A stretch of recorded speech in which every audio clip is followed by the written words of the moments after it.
ఈరోజు నేను చెప్పబోయే విషయం ఏంటంటే, ఈ మధ్య రోజుల్లో చూసుకుంటే నిరుద్యోగం అన్నది ప్రతి దేశంలోనూ ఎక్కువగా మన ఇండియాలో చాలా ఎక్కువగా ఉందన్నమాట నిరుద్యోగము అన్నది.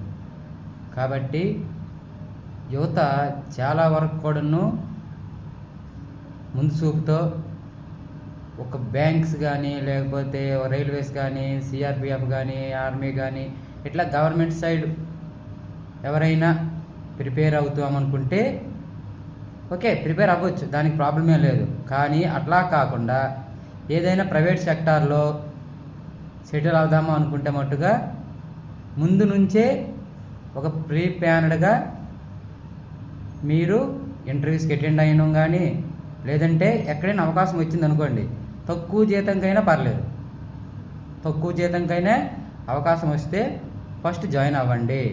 ఎందుకంటే ఈరోజు రేపు చూస్తుంటే నిరుద్యోగం అనేది చాలా చాలా ఎక్కువగా ఉంది మన ఇండియాలో. కాబట్టి అవకాశాలు చాలా తక్కువగా ఉన్నాయి. కాబట్టి నాకు ఎక్కువ జీతం వస్తే నేను జాయిన్ అవుతాను, తక్కువ జీతం అయితే జాయిన్ అవ్వను అలా అనుకోకుండా తక్కువ జీతమైనా పర్లేదు, ఫస్ట్ జాయిన్ అవ్వండి. మీకు ఎక్స్పీరియన్స్ వచ్చిన తర్వాత ఆటోమేటిక్గా శాలరీ అదే ఇంక్రిమెంట్ అవుతుంది. కాబట్టి నేను చెప్పే విషయం ఏంటంటే, తక్కువ జీతమైనా మీకు అవకాశం వస్తే తక్కువ జీతంకైనా జాయిన్ అయిపోండి.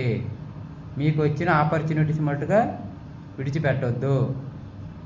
ఎందుకంటే ఫ్యూచర్లో దాని యొక్క విలువ అనేది మీకు అర్థమవుతుంది. కాబట్టి ఎంత తొందరగా మీకు అవకాశం వస్తే అంత తొందరగా